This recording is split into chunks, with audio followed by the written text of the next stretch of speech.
विशाल news आपल्या आवडत्या चॅनलला लाईक करा आणि शेअर करा आणि सबस्क्राइब करा। नमस्कार, मी विशाल जगदाळे, आपल्या सर्वांचं स्वागत आहे आपल्या चॅनलमध्ये।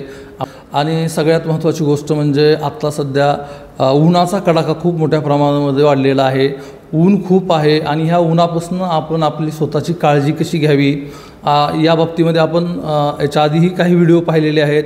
आज देखील आपण त्या विषयावरती चर्चा करणार आहोत आणि आज आपल्याबरोबर चर्चा करण्यासाठी आहेत धाराशिव जिल्हा परिषदेचे जिल्हा सर्वेक्षण अधिकारी श्री मारुती कोरे सर। सर, स्वागत आहे तुमचं विशाल न्यूजमध्ये।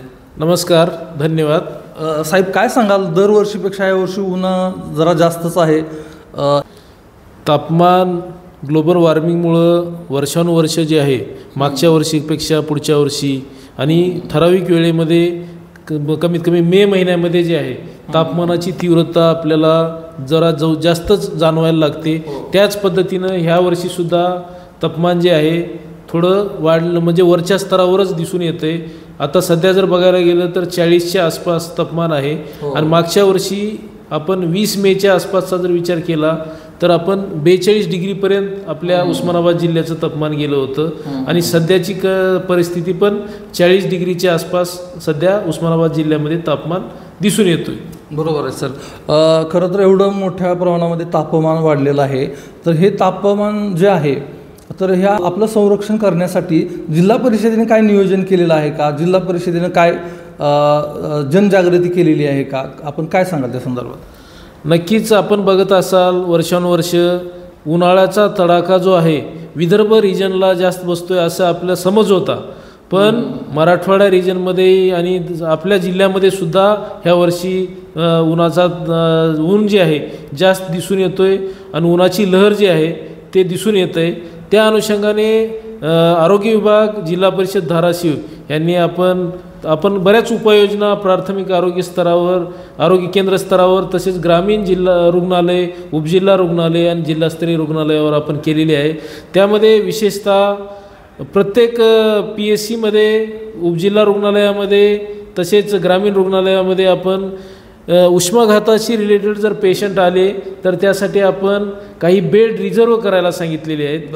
तसेच जिथं जिथं शक्य आहे तिथं थंड रूम म्हणजे कोल्ड रूमसुद्धा करण्यासाठी आपण वारंवार मेडिकल ऑफिसर किंवा त्यांच्या अधिकाऱ्यांना आपण सूचना दिलेल्या आहेत। तसेच मेडिकल ऑफिसरचं सलग 2-3 महिन्यापासून आपण मेडिकल ऑफिसर तसेच आरोग्य कर्मचाऱ्यांचं प्रशिक्षण जे आहे उष्माघात रिलेटेड, तर आपण हीट वेव्ह रिलेटेड आपण प्रशिक्षण घेतलेलं आहे। त्या संदर्भात आपण वारंवार आढावा घेतोय।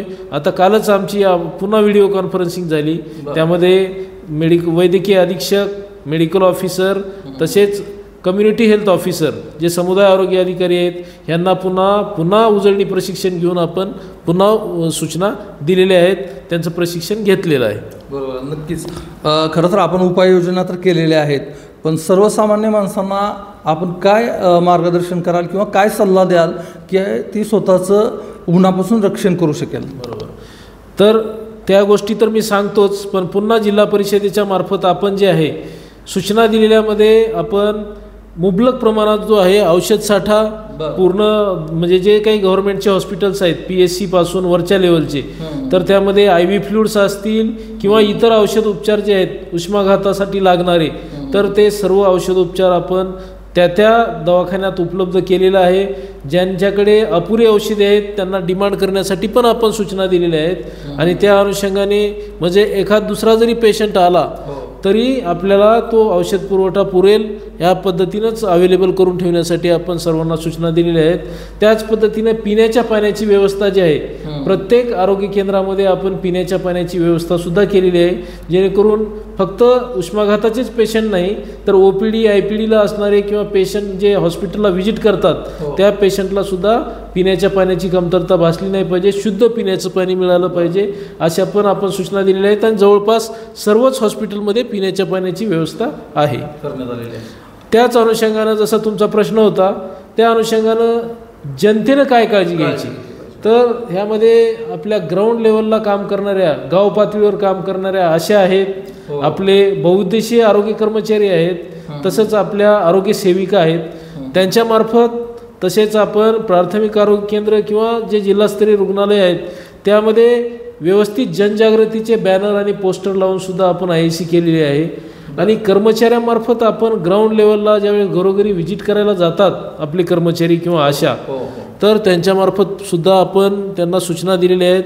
त्यामध्ये शक्यतो उन्हाळ्याच्या दिवसामध्ये कामाचे तास जे आहेत, आता आपल्याकडचा ग्रामीण भाग आहे, शेतकरी रोजगार वर्ग जो आहे त्यांना काम केल्याशिवाय पर्याय नसतो. कारखाने आहेत आपल्या जिल्ह्यामध्ये बरेच, तर कामगार वर्ग पण आहे.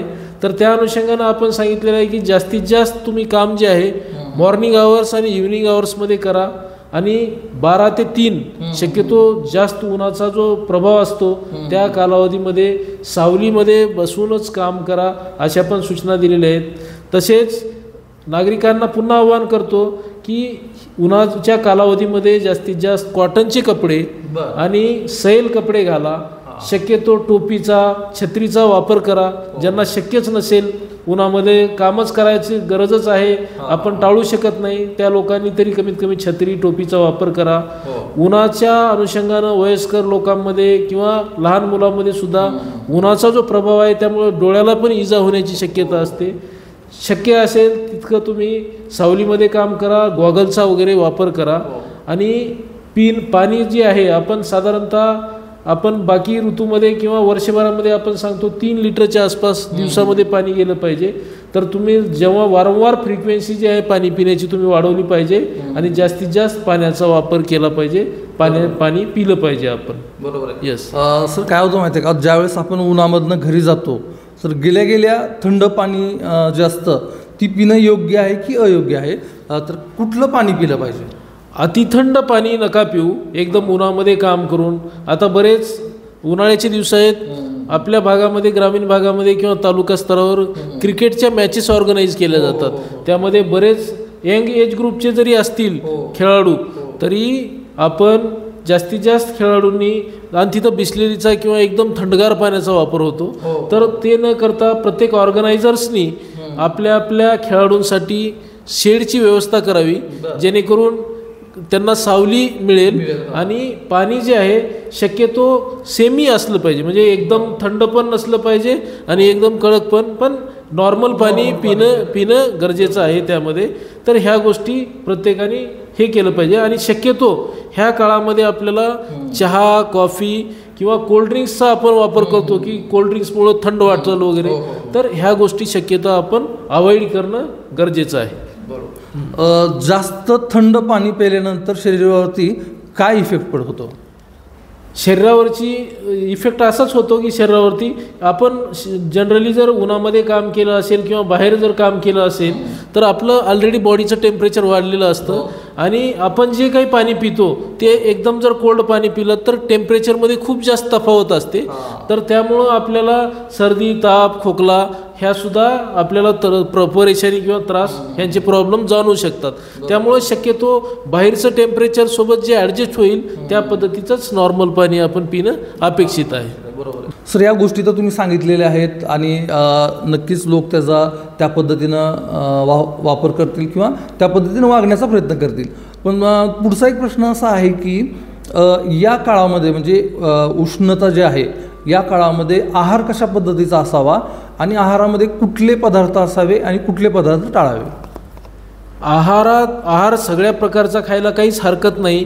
फक्त ह्या उन्हाळ्याच्या काळामध्ये बरेच आपल्याकडे लग्न व्यवहार होतात आणि लग्नामधलं जे आहे साधारणतः आपल्याकडे ग्रामीण भागामध्ये शहरी भागासारखं संध्याकाळचे लग्न नसतात आणि जास्त करून दुपारी लग्न असतात. दुपारी लग्न असल्यामुळं स्वयंपाकाची तयारी जी आहे संध्याकाळपासून किंवा पहाटेपासून तयारी होते. तर त्यावेळेस ज्या कुणाच्या घरी लग्न आहे किंवा जिथं आपण जेवायला जातोय ते अन्न 12-1 वाजेपर्यंत व्यवस्थित आहे का ह्या गोष्टी बघा. आणि शक्यतो उन्हाळ्याच्या काळामध्ये हलका आहार घेणं आपल्यासाठी चांगलं राहील. आणि पाण्याचा वापर करत असताना ज्यांना ज्यांना शक्य आहे लिंबू सरबत, नारळ पाणी, आंब्याचं पन्हं ह्या गोष्टी जर घेतला तर आपल्या शरीराचं हायड्रेशन जे आहे, पाण्याची पातळी जी आहे टिकून राहते. तर त्या अनुषंगानं आपण हे गोष्टी करणं गरजेचं आहे. आणि शिळं अन्न शक्यतो तुम्ही टाळा किंवा खराब झालेलं अन्न चुकून आपल्याकडून किंवा आपल्या लहान बालकाकडून खाल्लं जाणार नाही याची काळजी घ्या. स्वतः तुम्ही टेस्ट करूनच लहान लेकरांना अन्न खाऊ घाला. विशेषतः तरुण वर्ग असेल या संदर्भात तर तुम्ही सांगितलेलंच आहे. विशेष करून वयोवृद्ध आणि लहान मुलं यांच्या संदर्भामध्ये विशेष अशी काय काळजी घेतली पाहिजे? लहान मुलं, गरोदर माता किंवा वयोवृद्ध जे आहेत हे जास्त ससेप्टिबल असतात कोणत्याही आजारासाठी. कम्युनिकेबल आजार असू द्या, असंसर्गजन्य असू द्या, संसर्गजन्य असू द्या किंवा उष्माघाताचा प्रकार किंवा उष्णतेला सुद्धा ते जास्त ससेप्टिबल असतात. तर शक्यतो ह्या लोकांनी, आपण वयोवृद्धांना तर सांगू शकतो, पण लहान मुलं वगैरे जे आहेत यांना शक्यतो उन्हामध्ये खेळायला जाणं टाळलं पाहिजे. आईवडिलांनी किंवा घरचे जे ज्येष्ठ आहेत त्यांनी वारंवार त्यांच्याकडे लक्ष ठेवलं पाहिजे आणि शक्यतो थंड जागी किंवा सावलीच्या ठिकाणीच त्यांनी बैठे खेळ खेळलं पाहिजेत. कारण आता उन्हाळ्याचे दिवस आहेत, मुलांना शाळेच्या सुट्ट्या झालेल्या आहेत आणि ते ऑब्सेशन असतं त्यांना की बाबा आता आम्ही फ्री आहेत, आम्हाला बाहेर खेळायला सोडलं पाहिजे. तर शक्यतो संध्याकाळच्या वेळेस किंवा मॉर्निंग आवर्समध्येच खेळलं पाहिजे आणि ह्यावर घरच्यांनी स्वतः जबाबदारीनं, पॅरेंट्सनी, पालकांनी लक्ष ठेवलं पाहिजे. आणि पाण्याच्या संदर्भात पाणी जे आहे फ्रिक्वेन्सी पाणी पित राहिलं पाहिजे.